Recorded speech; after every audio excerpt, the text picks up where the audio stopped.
వీళ్ళే ఉద్ధారకులు, మా తర్వాతే దేశంలో ఎవరైనా సరే అని భావించి ఏమంటే ప్రతిపక్ష నాయకుల మీద విరుచుకుపడి గత ప్రభుత్వంలోని మనమేమో 5 సంవత్సరాలు కూడా సంక్షేమ పథకాలని చక్కగా అందించిన మహానాయకుడు జగన్మోహన్ రెడ్డి గారు అయితే 2 సంవత్సరాలు కరోనా అయినా కానీ ఎక్కడ ప్రజలకి ఇచ్చిన మాటని వాగ్దానాన్ని ఎక్కడ కూడా వెనక్కి తీసుకోకుండా సుపరిపాలన అందించినటువంటి మహానీయుడు రాముడి మాదిరిగా పరిపాలన అందించి అనేక ఆలయాల్ని నిర్మించినటువంటి ఘనత జగన్మోహన్ రెడ్డి గారి. మన ఋషికొండలో కూడా మనం చూస్తాం.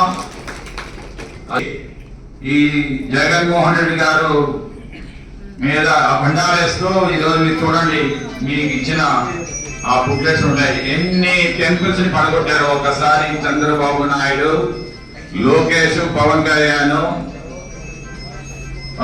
అయితే ఇంకొంత ముందు ఒక అడుగు ముందేసి ఓహో గుళ్ళకి పడుకునిపోయి దొర్లేసి కడిగేసి పసుపు రాసేసి ఇంకా ఏదో జరిగిపోయిందని చెప్పేసి మన మీద పొరచేరు. కానీ ఆ ఎటువంటి వాడు వెంకటేశ్వర ఊరుకుంటాడా?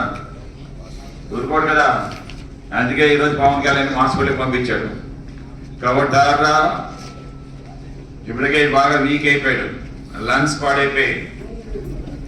పాడైపోయి ఆపరేషన్ ఏమో ముగ్గురు చేయించుకున్నారు.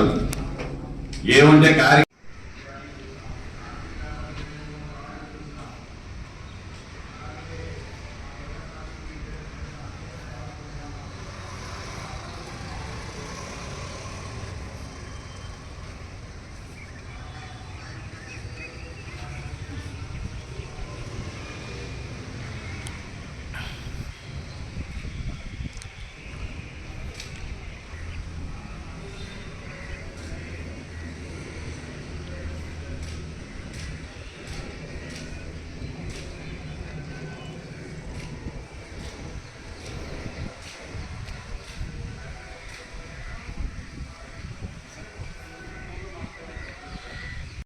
అని చెప్పేసి